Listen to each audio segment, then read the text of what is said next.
booklet, and you can learn more about wonderful citrus.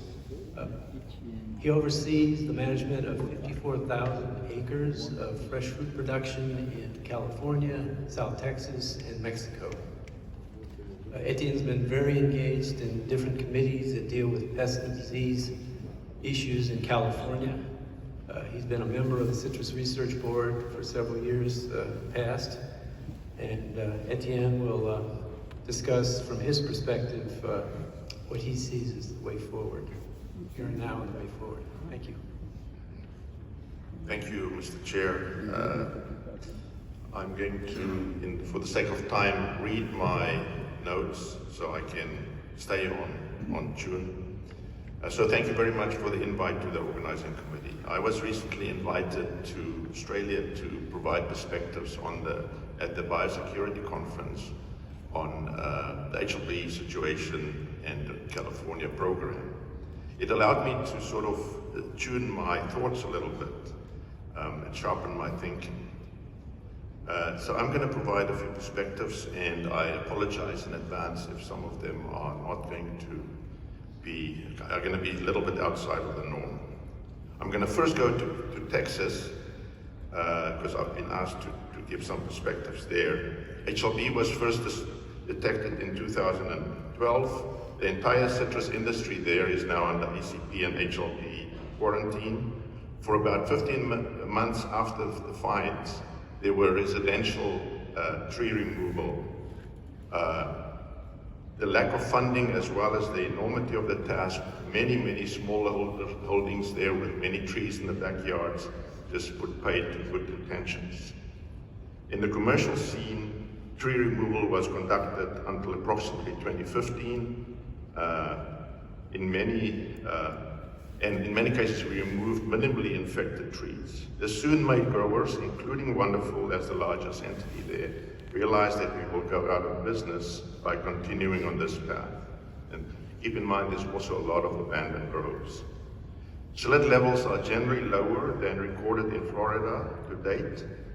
An aggressive area-wide management program is ongoing. Infected ACP levels range from 2 to 15% depending on the time of the year. Contrast this with the prevalence of up to 80% in Florida, and to date only 0.13% in Southern California, in California. The climatic conditions, while not so HLB unfriendly as most parts of California, maybe due to higher humidity in Texas, also aids Texas to some extent. An average of 58 days annually above 100 degrees Fahrenheit, 40 degrees Celsius in South Texas, in the Central Valley of Bakersfield of California at 46, but with very low humidity. I was in Texas last week and I've seen some excellent tree condition. Estimates of infection range from 15 to 30%. Wonderful keeps removing trees, unproductive trees, lately with a psyllid, and when you replant, we put a psyllid bag over each tree. I asked the question to Dr. Setamu and others, would the continuation of tree removal in the early years in residential and more aggressive commercial removal have resulted in a better situation in Texas to date? The answer is a unanimous no. The reservoir of infected asymptomatic trees was just too large to have a fighting chance to get ahead. Thus, while HLB is an enormous threat to Texas citrus, we are still surviving, planting new groves, and have a fairly positive outlook. Now let me swivel to California. I have a few hard questions to put forward without making light of the seriousness of this disease. And I'm not speaking on behalf of the HLB committee, although I have received a lot of support for some of my views. We are in the enviable position of not having found HLB in commercial acreage, despite having found it in residential Southern California and Ventura. We have a $40 million annual program, HLB program, of which the growers fund roughly 40%. A large swath of that money is spent on the risk-based survey in Southern California, residential areas where we are looking for HLB in backyards, by targeting a certain number of households in a square mile based on certain demographics, and in some cases being refused entry. When a tree is found, it is removed by law, and 250 meters around that tree is delimited, and each tree inspected and treated. Only once, though. It has been repeatedly stated, and Leandro said that this morning as well, tree removal without continued vector control is not only ineffective, but throwing good money after bad. Obviously, there's no real way of treating backyard trees in Southern California.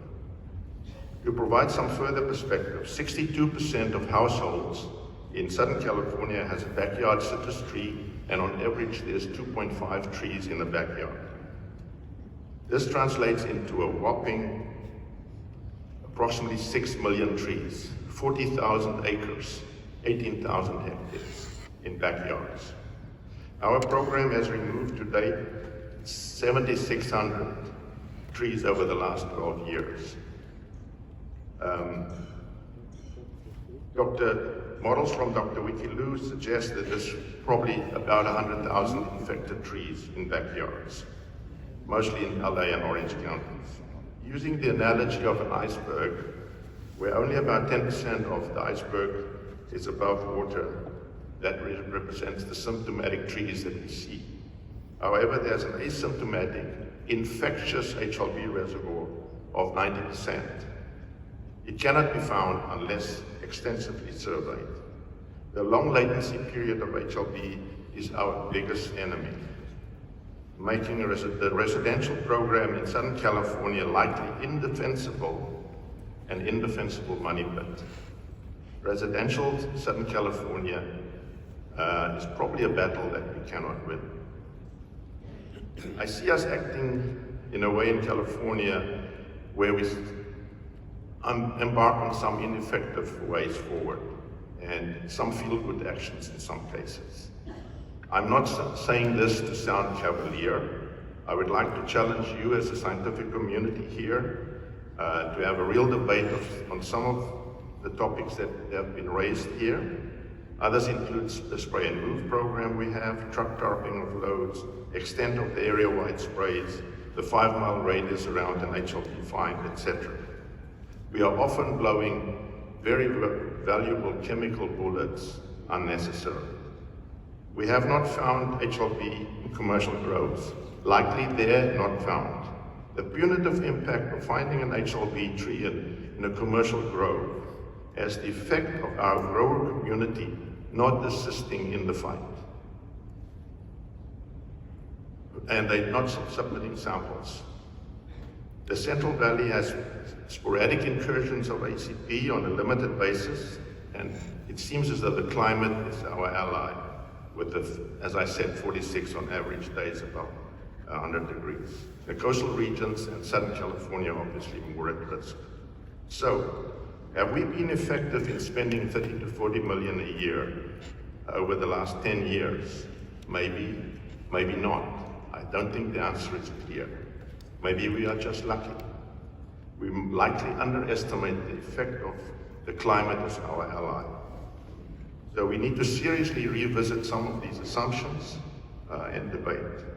Some of the above questions will be debated at the HLB committee and the science subcommittee in the next few months. And stay tuned. Thank you very much for listening.